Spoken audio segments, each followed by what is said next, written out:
Hello friends मु ममता आपण मानक मकर संक्रांति अनेक अनेक शुभकामना सहित मो चैनल स्वागत जनाऊँगी। आज आपण मानक मु गोटे स्पेशल ओडिया डालमा सहित खेचुड़ी बनाऊँगी। आसतु मु केमती बनाऊँगी एबे देखिबा। ये देखो पानीटा भल भाव में फुटी जाइए। मुझे परिया पकईदेली और डाली पकईदेली। डाली में मुझे हरड़ मुग आ बुट लुण हलदी देकी भल भाव में डालमाटा को सीझे नेली। सीझीगला घीरे शुखिला लंका और जीरा फुटेकी छुंकटा करदेली। डालमाटा छुंक होगला से धनिया पत्र भजा जीरा लंका गुंड देदेली। एबे डालमाटा देखो आमर रेडी होगला।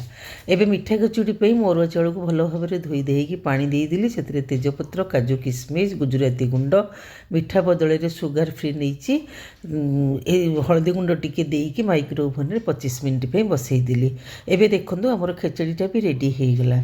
वीडियोटी जदि भल लगी लाइक शेयर सब्सक्राइब करने को आदौ भूलें।